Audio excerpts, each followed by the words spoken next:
It's a great pleasure to welcome to What's Next Msizi Khoza, who is the Managing Executive for ESG at Absa CIB.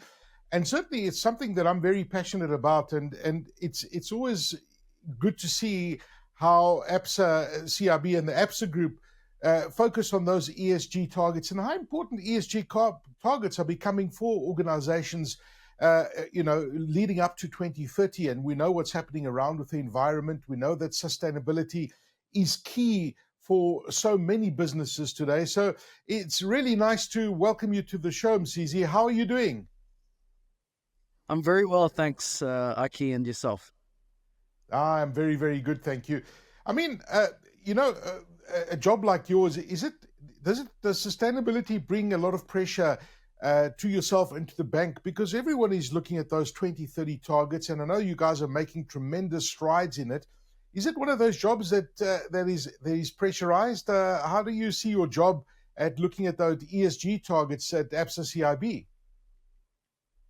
Yeah, you're absolutely right. It is a very high pressured job and environment. I think, given the amount of strategic focus, that's on this topic, but it's also a job, Aki, which is very fulfilling.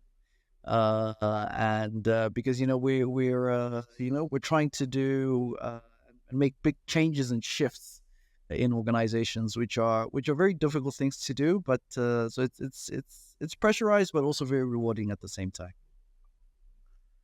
No, absolutely. Now, Absa CIB recently launched its sustainability report. Why was it important for Absa to publish this information? Yeah, yes. So thanks, Aki. So it's not just CIB, as you know. So CIB is but one of the five divisions that we have as Absa Group. So it's really a representation of our sustainability journey and our strategic aspirations right across Absa, so the entire Absa organization. And look, as you've said there, Aki, look, sustainability is one of the defining challenges of our time. And as a result, you have got a number of our stakeholders who are very interested to understand, our strategic approach, our aspirations when it comes to ESG. And so these reports and these disclosures are an opportunity for us as a firm to communicate, to communicate with our stakeholders, be it shareholders, investors, our clients and our customers, our colleagues, to really communicate with them, how we are approaching these topics and what targets do we have in place, and how are we tracking against the commitments that we have made. So that's why it's important for us to launch and to communicate these to communicate our sustainability journey in this respect. Mm. And I also guess it shows your customers that you are a responsible citizen of the global climate, right? Because there's no doubt about it that climate issues are a big challenge on a global level in 2024. I mean, it's not just 2024. This has been happening for the last, few years. We're seeing what's, the various changes in weather conditions around the world, the weather phenomena that is causing tremendous damage. So, climate change is a real thing, and South Africa is no exception to it, right? How does Absa seek to balance, social inclusion, because that's a big issue in our country, with protecting the environment and not just ensuring it's just a transition, right? Yeah, no. So you're spot on. I mean, our approach to this question, Aki, is that oftentimes how the debate is phrased when it comes to the transition is it's sometimes often posed as an either or kind of a choice, and how we see it as Absa is that this is more of a yes and. To your point, the imperative to transition is critical from an environmental sustainability perspective. However, at the same time, it also is triggering new opportunities and has got incredible potential to create jobs, to create new kinds of jobs, to really accelerate economic growth. So that's really kind of how we at a much more strategic level, how we approach this question. I mean, we as a firm absolutely believe in the need for a just transition. So, in other words, making sure that even as economies and South Africa transitions away from fossil fuels to much more cleaner sources of energies, that you leave no person and no place behind. That it is as inclusive as it can possibly be, and you'll see that in how in the position and the stances that we have taken across fossil fuels, for an example. You'll see that in our position in the position that we've adopted in respect of the role of gas, which depending, I guess, on where you sit on the spectrum, you could argue, uh, that we are, we're not going far enough in terms of being green and inverted commas. But actually, we've taken that stance that gas is a transition fuel precisely for the reason that you've just articulated, which is about the need for the justice of this. And I think the other point as well, I think maybe to make, Aki, is that our approach even to the targets that we have set. I mean, in this latest climate report that you mentioned a little bit earlier, we've set a number of emissions reduction targets between now and 2030. And again, the scenarios that we have used are scenarios which seek to balance between socioeconomic development and potentially the negative consequences of a transition which is unorderly, as it were. Yes. So you'll see. I guess I'm trying to paint the picture in the time that we have available of the nuances that are within this debate and the delicate balance that we've tried to strike as a firm. Paying regard, obviously, to our purpose, and also, the fact that we have chosen as a firm that we want to be an active force for good in all of the communities in which we operate, and the fact that indeed, we truly believe in a just transition, and that we will deploy our capital and our expertise towards making that a possibility.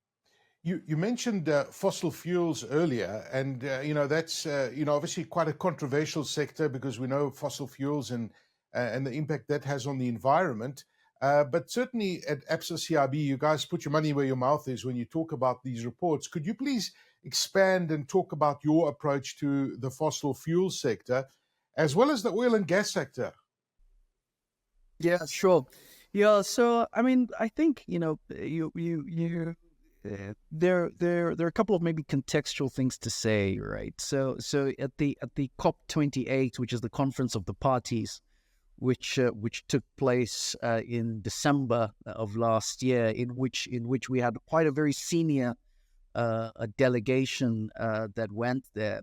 This was one of the major talking points, right, around fossil fuels. The what came to be known as the UAE consensus, the final agreement, as it were, from the COP, that talked about the need, to reduce fossil fuels and work towards a phase down of fossil fuels globally. All right, because the science behind this is very clear. Right, that for the world to get to a 1.5 degree outcome aligned to the Paris Agreement, or to get to an agreement or to get to a temperature outcome which is aligned to Paris, that there needs to be a gradual phase down of fossil fuels in energy systems globally. So the science, I guess, is the point I'm making, Aki, is that the science behind this is very clear, right? In that there is this need for this gradual phase down. However, at the same time, as I've mentioned before, a disorderly phase down and transition can also have incredibly terrible consequences, especially in an African context where we're struggling with economic growth, high levels of inequality, high levels of unemployment, especially youth unemployment and the like. But with all that being said, we have taken a decision as a firm that we will reduce our financed emissions exposure in oil and gas and coal, which are kind of the three main fossil fuels, gradually between 2022 and 2030. And as we do that, we've developed these initial targets, which are basically, up to 2030, as I've said, really to align our portfolio with our own net zero aspirations. But also we recognize that for many of the clients that we serve and that we finance within those portfolios, they themselves are actually undergoing a transition. So they themselves are changing their own business models to become, to respond to some of these issues, but also to take advantage of the opportunities that arise as a consequence of a decarbonizing world. And so that's really kind of the approach that we've taken. I mean, we can speak to the details, obviously, if you're interested in that, we've decided to reduce our net, financed emissions to coal by 25% between now and 2030. And our emissions intensity in the oil and gas sector, so in the oil and gas book, by 9% between 2022 and 2030. Again, this is aligned to kind of global scenarios that talk about, announced pledges, because one of the things that we don't want to be, Aki, is to go out of step and out of kilter with the communities in which we operate, right? The countries and their own plans for how they wish to decarbonize, because we see our role very much as being in lockstep with the various countries, the governments, and the peoples of those countries, as they then undergo their own journeys. So it was an important choice that we've exercised here around this, and actually, there isn't any one right or wrong answer when it comes to this. When we did this exercise, we did an incredible amount of work to understand, what's happening globally, what has been the approach of other banks, and in order to try and arrive at an answer, which ultimately we believe, is the right answer for us as a firm, as well as our own stakeholders as well. That makes perfect sense. Now, renewable energy is something that we're embracing quite aggressively in South Africa. And it's really become a big trend in South Africa. I mean, corporates putting up solar, we're looking at all of those renewable energy alternatives. Could you talk about how Absa has joined this trend from a financing perspective? Because I know you're very active in that, financing both commercial and domestic installations of alternative renewable energy. Yeah, no, you're absolutely spot on. I mean, just to again, right? So, we actually were one of the first banks to stipulate a, what I like to call a specific time-bound financing target, right? All the way back in almost at the height of COVID in 2020.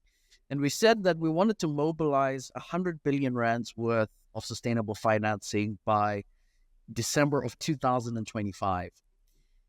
Aki, we are now more than 80% of the way there, and we've still got, a little over 18 months still to go. So we're tracking well ahead of where we had initially wanted to be. And if I look at the current renewable energy book, right? So these are the assets that we are holding on balance sheet, right? Those are, which are obviously less than, what we've arranged in the marketplace, right? But if I just look at that smaller portion of just what's on balance sheet today, so our current exposure, it is almost 3/4 higher than our total exposure in fossil fuels. Right? So our current exposure in renewable energy is 75% greater than our exposure into fossil fuels. Right? So it gives you a sense of the scale of the opportunity, but also, our capability and our skill and our appetite are sort of in this in this arena. To your point, I mean, we've been an active supporter. So if I just think about the government IPP program, we've been an active supporter of that right from rounds 1 all the way up to rounds 5, and in fact, we've got the highest market share of the financing of those projects. We've supported 43 projects across those to a total value of 120 billion rands. And all of those have delivered in excess of 4,000 megawatts of green energy power into the South African grid. So we are very, very bullish about this sector. We believe it's a sector which can only grow over time, and that's just not and that's obviously not even counting what we've been able to achieve in for large industrial kind of users, the big mines, the big sort of manufacturers, and even the big retailers, who are quite large, buyers of sort of green of green energy. So Aki, we think we're one of the largest financiers of renewable energy across the continent, and this is something that we're incredibly proud of as a firm, and something which is absolutely, we believe, necessary for the continent to be able to achieve its decarbonization ambitions. And also to take advantage of the natural endowments, that the continent has, whether it's wind or sun or hydropower, etc. And we're very bullish around that. Let's talk about those, and it's an interesting concept, right? You guys talk a lot about debt for nature swaps.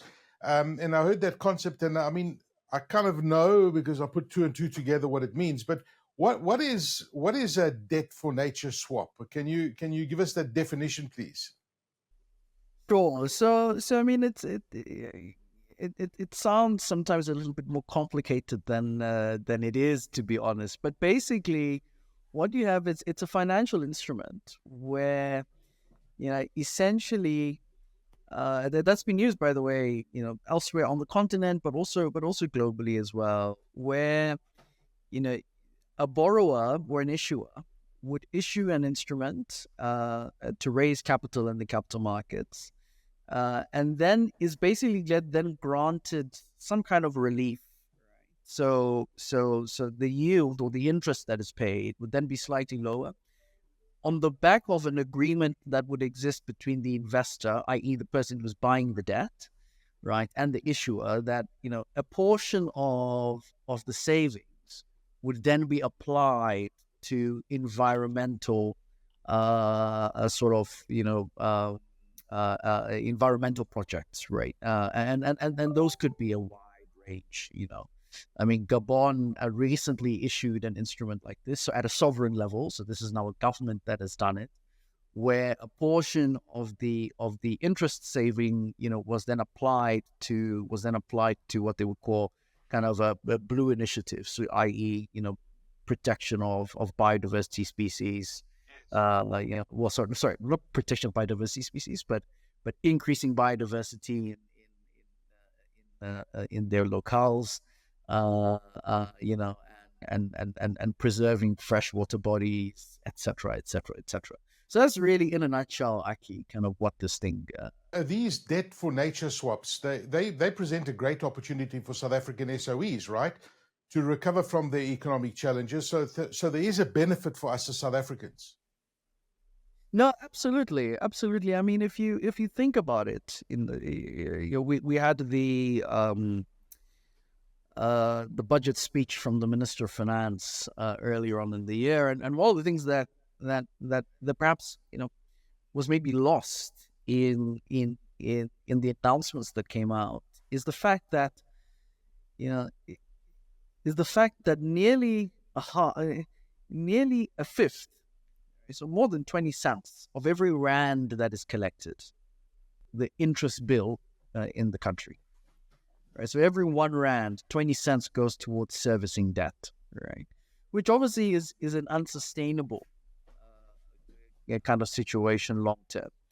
And we think that part of what has resulted in those elevated debt levels is obviously been the SOE bailouts of the past, and that those have acted very much as a fiscal drag, and that there is an opportunity then to look at some of these kinds of instruments to try and see if we cannot kind of lower SOE debt burdens themselves using some of these instruments like debt for nature swaps.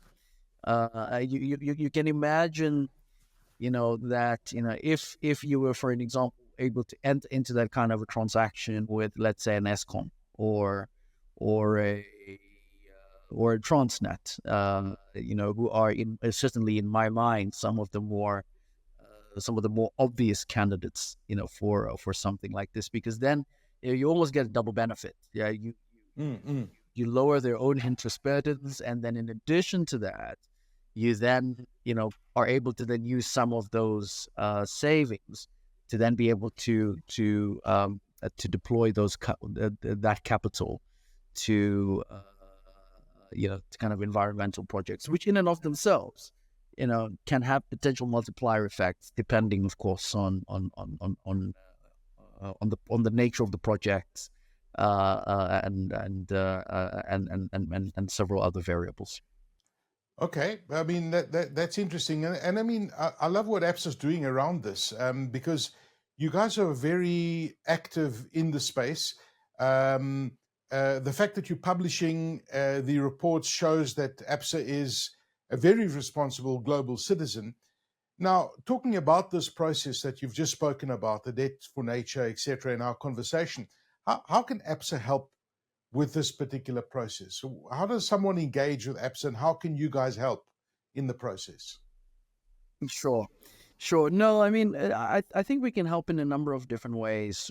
So obviously we support, as I'm sure you can well imagine, as are some of our other competitors. Some of these SOEs, certainly at least the large ones, as well as, of course, we've got a large debt capital markets business, which works with issuers of all kinds, including SOEs themselves, and of course then kind of the investors, right? The people who actually buy the companies and the organizations, and the investors who buy the debt, whether they be pension funds or